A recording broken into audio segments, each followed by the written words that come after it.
Toastmasters and guests. When we joined Toastmasters, we received 2 manuals. Competent communication helps us develop basic speaking skills through the presentation of 10 consecutive speeches. Competent leadership focuses on 10 areas of leadership that we develop through specific tasks while performing roles. But wait a minute, where's the manual that explains how to perform those roles? Or clarifies Toastmasters protocol? Or explains all those unwritten rules that everybody else seems to know? That manual is what many clubs refer to as the missing manual.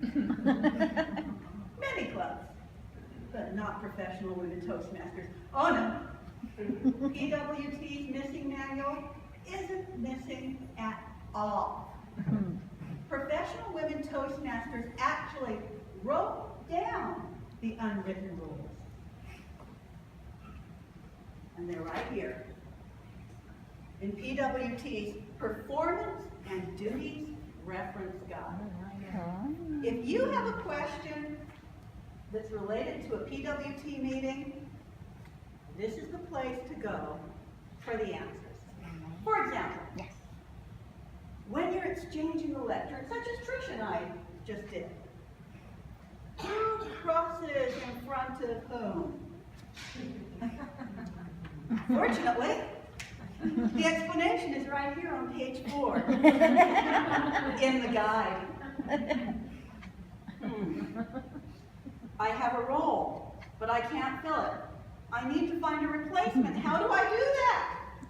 Let's look further down page 4, step by step, in the guide. Okay, how do I know what to include in my introduction? Flip to page 5. It's right here in the guide.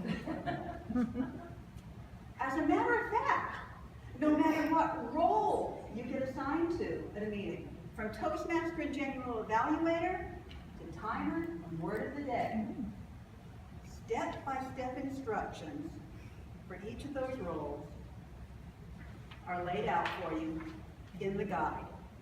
It includes what to do before the meeting, during the meeting, and after the meeting. And it also gives you all that information for speakers, evaluators, and table puppets respondents. Sounding good? Yes. You might even be able to use this guide to solve a couple mysteries of your own. When I was a young Toastmaster, I thought it was, all right, a new Toastmaster. But I did, in my early days, think it was interesting that whenever the ribbons were presented at the end of the meeting, there was never a tie, no matter how good the speeches had been.